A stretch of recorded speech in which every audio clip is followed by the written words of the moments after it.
Salut à tous, c'est TokenVaders. Aujourd'hui, on va parler d'un projet que vous nous avez vraiment beaucoup demandé. Vraiment, en plein de commentaires, vous nous avez demandé de parler de ce projet. Et bien sûr, c'est le projet Internet Not Token ou INT. Allez, on se retrouve après le générique.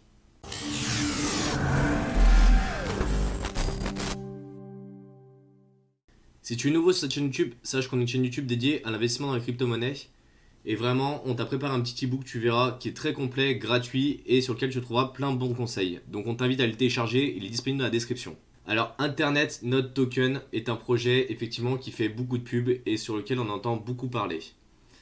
Il n'est pas achetable sur des plateformes comme Binance ou Kraken. Par contre, vous pouvez l'acheter sur Coinegg, OKX ou Alcoin. Ce qu'il faut savoir, c'est que c'est un projet qui vise à développer une architecture qui permettra d'interconnecter les objets connectés entre eux. Il est réalisé par une équipe chinoise qui a une forte expérience dans le milieu de la recherche dans les nouvelles technologies de communication.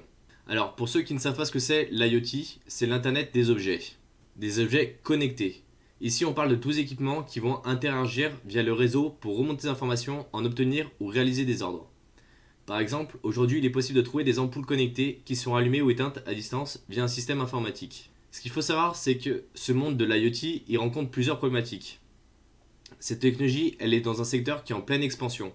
C'est pourquoi il n'existe pas encore de standard de communication entre ces objets. Chaque équipement ou constructeur choisit la technologie qu'il préfère pour échanger des données. Ces informations, elles sont souvent centralisées sur un serveur dans le cloud. Et ça engendre des problèmes de sécurité à plusieurs niveaux dans la chaîne, mais aussi en termes de confidentialité. Alors le projet INT, il veut fonctionner avec une blockchain qui va appeler vArchi. Elle va permettre d'être interconnectée avec d'autres blockchains. Chacune d'elles elle aura un rôle bien particulier à jouer, tel que le stockage de données, la réalisation des transactions, et bien sûr qu'elles soient gratuites ou privées. Ici vous avez un petit peu, dans le white paper, une image du fonctionnement de INT. Chaque nouvelle blockchain pourra être ajoutée de façon simple via l'ajout d'un nœud sur le réseau. L'avantage est qu'elle pourra définir ses propres besoins et fonctionnalités sans apporter de contraintes à l'ensemble qui est déjà existant. Cette possibilité apporte une amélioration non négligeable pour la scalabilité du réseau, qui est l'une des problématiques qu'on retrouve le plus souvent dans plein de crypto-monnaies. Aujourd'hui, vous avez trois types différents de nœuds. Vous avez les nœuds vArchi, les supernodes et les nœuds de liaison des blockchains. Si on prend ce graphique qui est un petit peu plus parlant, on va voir les nœuds vArchi qui feront partie de la blockchain principale et qui réalisera les différentes interconnexions. On a ensuite les supernodes qui sont écrits SN ici, qui eux vont référencer les services et applications disponibles sur les blockchains qu'ils connectent. Et enfin, vous avez les nœuds de liaison des blockchains, comme leur nom l'indique, qui vont permettre d'ajouter des nouvelles blockchains sur le réseau principal. Aujourd'hui, comme vous pouvez le savoir, il existe plusieurs méthodes de consensus qui ont chacune des avantages et des inconvénients. INT, il pense utiliser la preuve d'enjeu déléguée, comme on peut le retrouver par exemple chez l'EOS. Ce qu'il faut savoir, c'est que son consensus sera réalisé au niveau des supernodes et non au niveau des nœuds finaux. Aujourd'hui, il y a très peu d'informations qui sont disponibles sur ce coin. La répartition ou encore le nombre de coins en circulation n'est pas disponible. C'est un projet qui est relativement vague et qui est trop jeune pour vraiment être intéressant, mais il faut, je pense, le surveiller sur le long terme. Ce qu'il faut savoir, c'est qu'aujourd'hui, la crypto-monnaie INT, elle a une structure très proche de celle de Neo et elle utilisera sûrement une sorte de gaz pour faire fonctionner toutes ces transactions. INT a choisi de mettre en place des contrats intelligents, mais contrairement à Ethereum, ils utilisent le JavaScript qui est un langage qui est déjà maîtrisé par une grande partie des développeurs.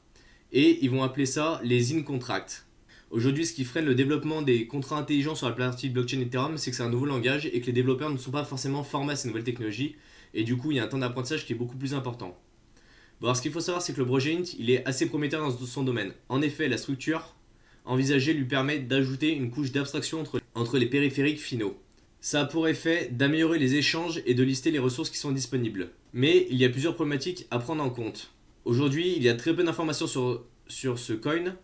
La roadmap, elle reste vraiment très floue, elle n'est pas encore bien définie.